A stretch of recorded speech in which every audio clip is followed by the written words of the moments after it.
Hi, welcome to the Pursuit of Truth. I was going to talk about Dominic Cummings and his drive to Durham, but this is an old story in the sense that surely people already know that there's one rule for the elite, for the rich, for the powerful, and one rule that they tell us that we have to adhere to. I mean, I don't understand why so many people are surprised by this. And myself, I think this is a smokescreen.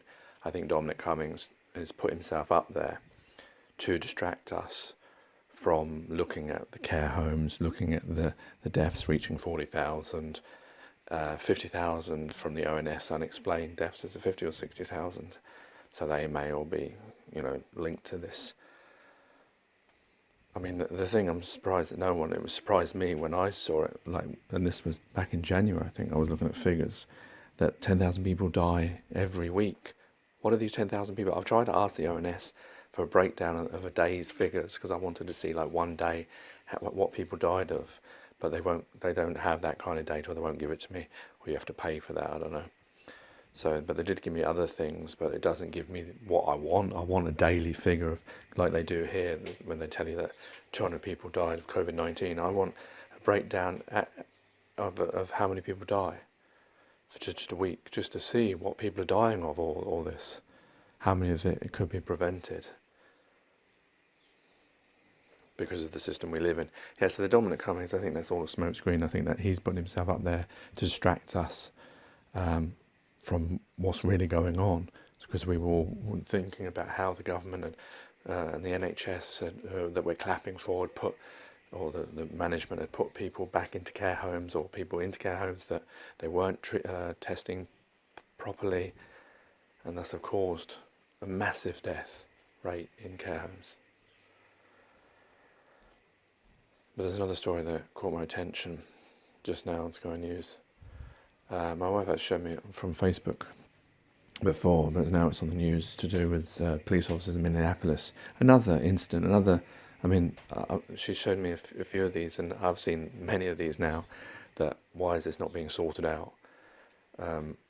White police officers killing black people who often don't have weapons, maybe resisting arrest. But I mean, if you see these videos, even I saw this one where this woman was filming and she was pleading for the officers and for the man to stay still, and they purposely took so long to go and cuff him.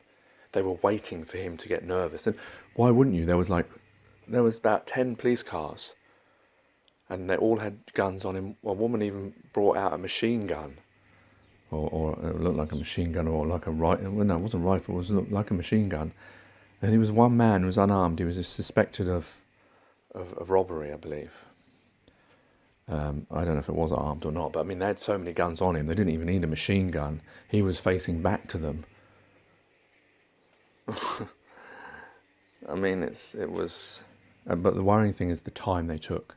And I think that was purposely done, because if you are back to someone, there's loads of guns and sirens coming, and there's, you may get up and think, well, I've seen all these videos of black men getting killed for doing nothing, getting shot in the back.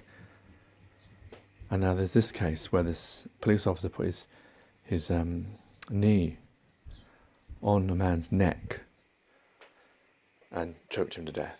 Now they've been fired.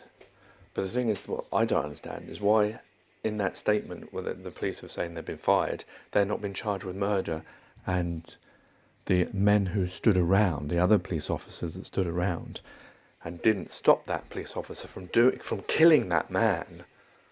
That's what he did. He murdered that man.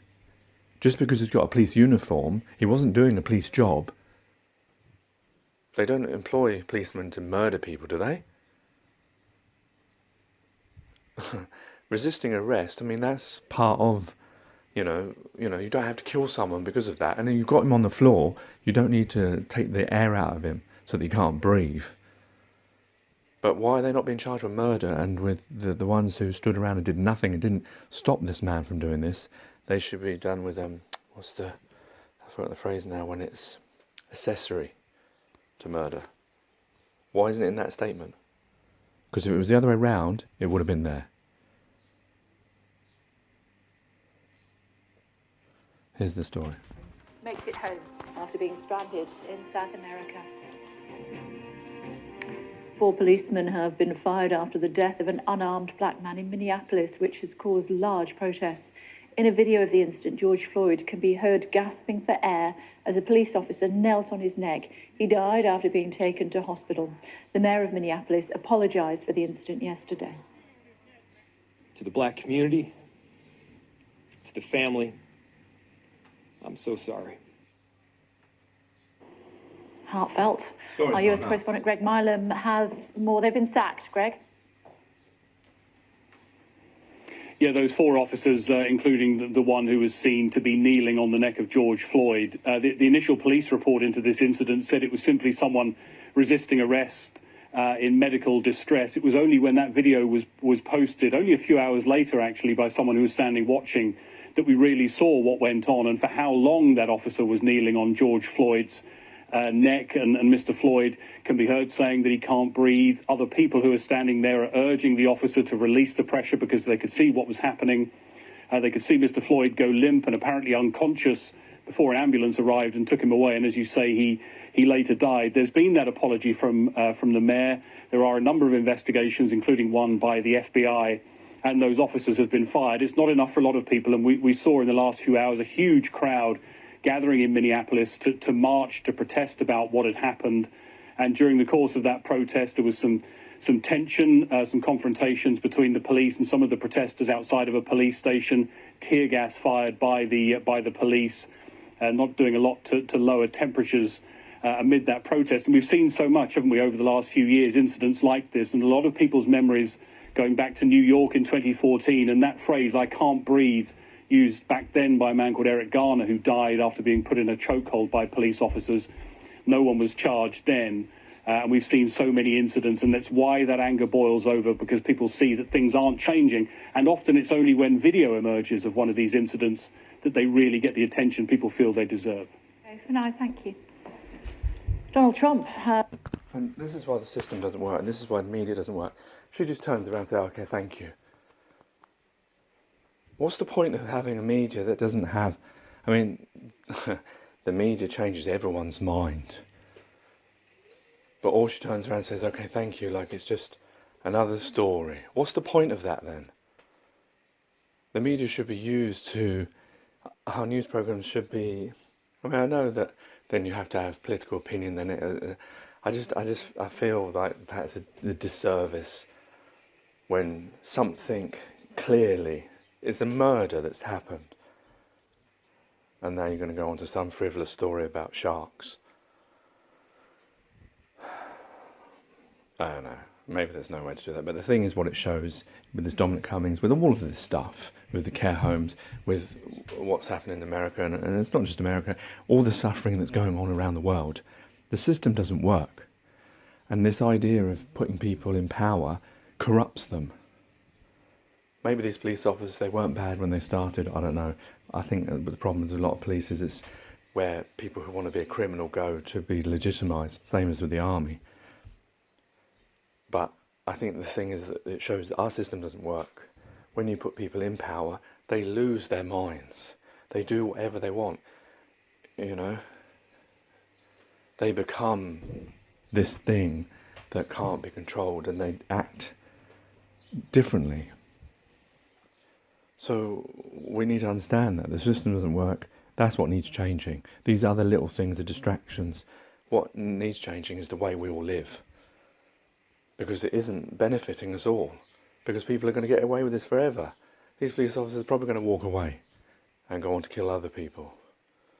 Or maybe just go and live their happy lives now. Why? What would cause you?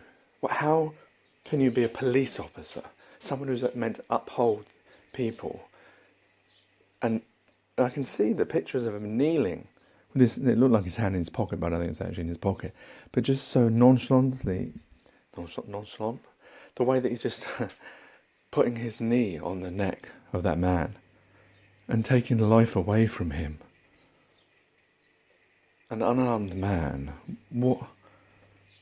what causes someone's mind to become that way? That's evil. And yet the media are not getting angry about it. Not really. I don't hear any anger in their voice. I mean, they didn't do it. They did a bit of a disservice to the mayor, because I'm sure he said more than that. But a sorry isn't enough. Criminal action. If the system wants to,